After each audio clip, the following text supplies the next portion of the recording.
So, you know who's pretty high class? Donald Trump. And Melania.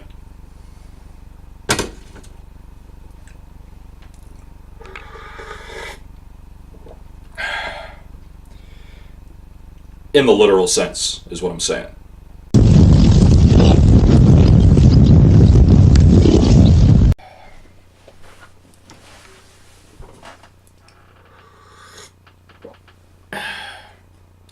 Hey everybody, we're coming at you live-esquely from the Equality State, and today is going to be another jump cutapalooza, so I apologize in advance. Today's topic is the widespread and truly pernicious misuse of the word classy.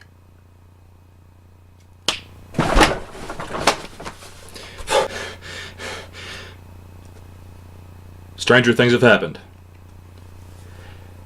Now, I'm aware of the colloquial use of the word classy. Obviously, it means eloquent, elegant, possessed of one's self, possessing that little something something that puts you in an operating level of your own. But that's not where the word came from. It came from the class system back in jolly old England, which began in its modern sense with the enclosure movement of the 16th century. This is known by historians as the revolution of the rich against the poor. Basically, in feudal England, the peasants lived as subsistence farmers on their little plots of land, usually commons land, where they grew their own food, and the lord of the manor basically operated a protection racket with his knights and his vassals and all that shit. And then in the 1500s, the aristocracy saw how rich the townsfolk were getting off international trade, mercantile capitalism, so they started consolidating all these small holding farms into large estates. The people who worked the estates would have to pay rent and, make a profit so that the aristocrats, so that the lord of the manor could invest in international shipping. And voila! Capitalism is born. And with that country gentleman lifestyle came the notion of gentility, basically being polite while you're a total douche. So being classy used to mean being genteel.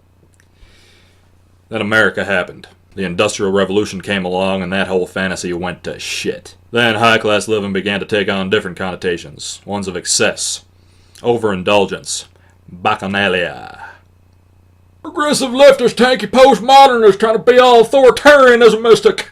Hold on, Cletus, hold on. Nobody's trying to authoritarianismize you. I was talking about this, where all the excess and overindulgence and decadence is all centered around this one asshole in a hierarchical manner. What I am not criticizing is this.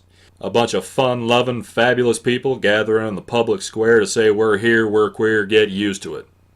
This is freedom, and I am all about that. You're cool with that too, right, Cletus? I sure hope so. I surely feel that way about this sort of thing, although my ideal version would have free rides and games, plus all the carnies would be former congressmen. Thing is, neither the Pride Parade nor the county fair can be called classy, not in any sense of the word. And that's alright, I mean, the colloquial sense of classy isn't really good in and of itself either. I ate his liver with some fava beans and a nice Chianti. I guess what I'm trying to say is we need to divorce class from eloquence and poise. Next time we see some investment banker shooting a giraffe from the back of a Hummer, we gotta say without irony, now that's classy. Next time Donald Trump gives himself and his cronies a gigantic tax cut, we gotta say with a straight face, that's a class act right there, and mean it. So that the next time a white-collar criminal drops a good old-fashioned Quaalude and wrecks his Mercedes-Benz, we can all say, stay classy, and nobody will even think of laughing. Alright everybody, thanks for sticking with me till the end. If you're not subbed, please. Thank you. Appreciate your social labor, and go ahead and click that fucking bell if you ever want to see my face again. Do this, or that, whatever gets the junk in your trunk. Share it around if you can, if the folks in your social circles are aware that Donald Trump was born sucking a silver spoon. And remember folks, good faith and kindness are not finite resources, so please treat one another accordingly in the comments as in life. You guys give me hope. Take care of yourselves.